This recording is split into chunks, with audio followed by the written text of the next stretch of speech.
Here we have a pre-owned 2017 Toyota 4Runner. This one comes in the limited trim level in Blizzard Pearl, and then we have sand beige leather interior. For the powertrain, we get a 4-liter naturally aspirated V6 engine that's made it to a 5-speed automatic transmission. And this particular model just has a little over 89,000 miles, so we're gonna see how it's held up.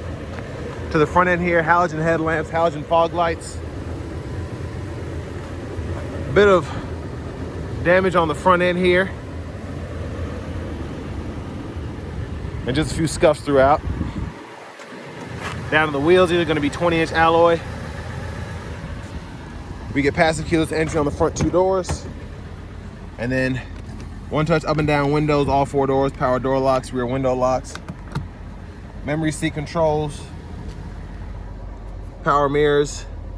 And then we have the windshield de-icer there, parking sensors, hood release. And then we do have a foot pedal parking brakes. We just press that on and then press it again to turn it off. And there's a release for our tilt telescoping steering wheel. And here's our power driver's seat with 2-way power lumbar support. So with this kind of mileage, just a little bit of wear showing on the leather itself.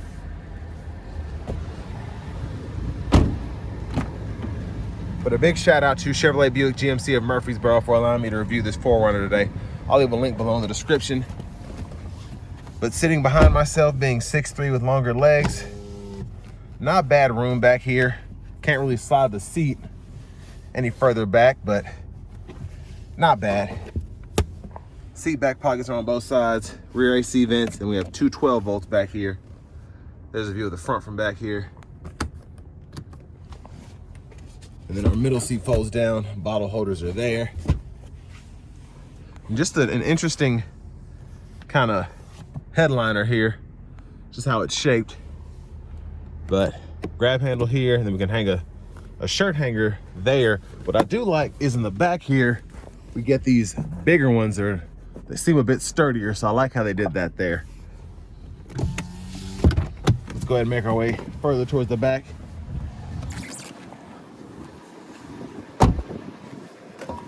Gas cap there,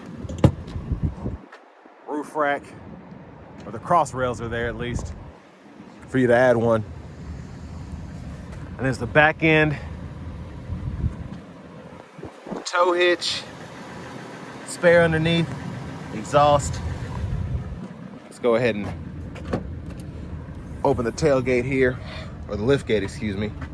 So this one doesn't have the 3rd row, but you do get that 120 volt 3-prong plug-in, 120 volt 12 volt back there, excuse me, to go with the ones up front. So plenty of 12 volt power. And then you do get the JBL sound system, and the subwoofer's integrated back here.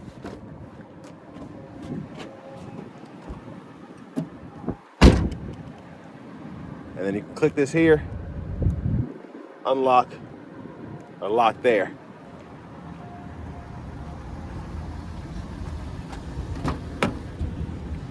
And then click this button here if you want to fold down this. But what you want to do is pull this up first and then click that there.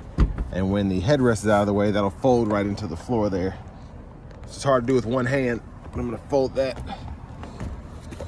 if I can get it down in there. So what's interesting about this is it takes quite a lot of work to do that, but once it's in there, it's good. But you got to make sure the headrest is right and fold it in, and the seat's heavy to get back into place, but not a big turn off there. Once you get used to it, it's nothing, but it does require a bit more effort than most flat folding second rows do. But here's our power front passenger seat, lockable glove compartment there.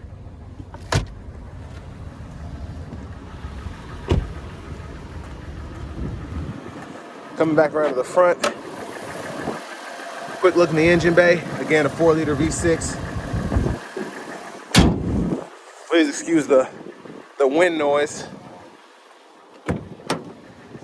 Let's hop in here. So here's a quick look at the steering wheel, leather wrapped. There's a horn sound there. Over here to the actual radio screen, hazards are there. We have the clock there.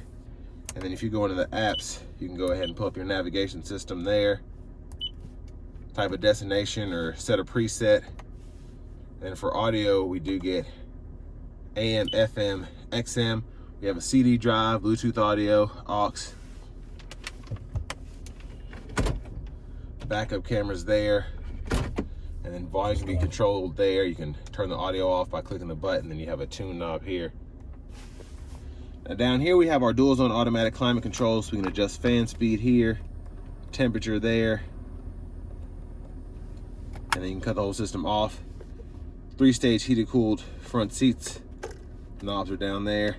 The aux and USB-A port are right there, and then you have a 12-volt here as well. Then bottle holder.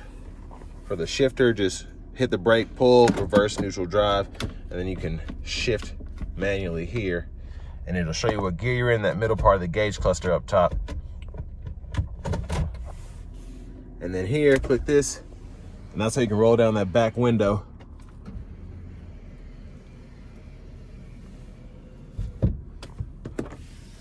Sunroof controls. The one-touch slide, or you can tilt that there, and all the buttons are right here, as well as the garage door transmitter, sunglasses holder, and then your traction control toggles right there as well.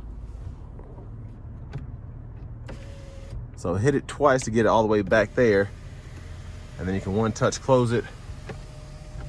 Vanity mirrors there. I like how the light goes with it, whether you open or shut that mirror. But back to the steering wheel behind, left stalk, blinkers, fog lights, low beams, auto, all of that. And you can turn the high beams on or flash them there.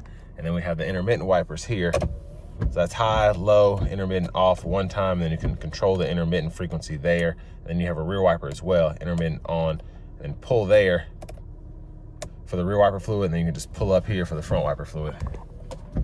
Now you can use these 4 arrows here to go through presets. So you can actually go through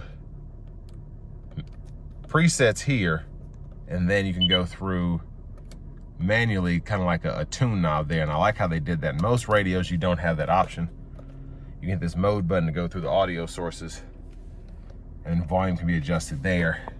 Hit this display button, and you can go through this middle part of the gauge cluster here, all of your options.